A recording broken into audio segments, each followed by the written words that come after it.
દશાનન રાવણે પોતાના વિશે ભુજાઓનું બળ એક હાથમાં લઈ અને જ્યાં હનુમાનજી પર છાતીમાં પ્રહાર કર્યો, તુલસીદાસજી એવું લખે છે, જાની ટેક કભી ભૂમિ ન ગિરા. હનુમાનજી હડ્યા નથી, એમને એમ જ છે. પછી હનુમાનજીનો મારો આવ્યો. હનુમાનજીએ જ્યાં પોતાનું બળ એકત્રિત કરીને આ મુષ્ટિકા કરી, ત્યાં તો બ્રહ્માજી ગભરાયા. અમને રોકો કે મહાદેવ ને બ્રહ્માજી બધા ત્યાં કપિરાજને રોકો. રામજીની લીલા બહુ લાંબી છે, આ રામાયણ અહીંયા પૂરી કરી દે છે, આપણે થોભો. બ્રહ્માજી દેખાયા હનુમાનજીને કે ઉભા રહી જાઓ સમક્ષ. હનુમાનજી કે કેમ? કે ભાઈ હજી આગળ બહુ લીલાઓ બાકી છે. હનુમાનજી કે બ્રહ્માજી આને થોડો તો ચમત્કાર ચખાડો જ કરશે.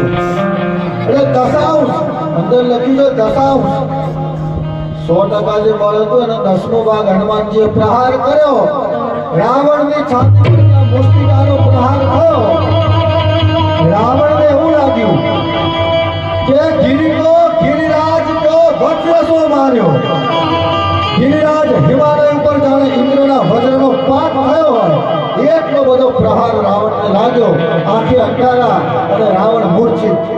થોડી વાર તો અભાન થઈ ગઈ. ભાનમાં આવ્યો ને એટલે રાવણે કોઈની પ્રશંસા નથી કરી, હનુમાનજીની કરી. ભાનમાં આવીને બે જ શબ્દો કીધા, ભલે બલવાન હો.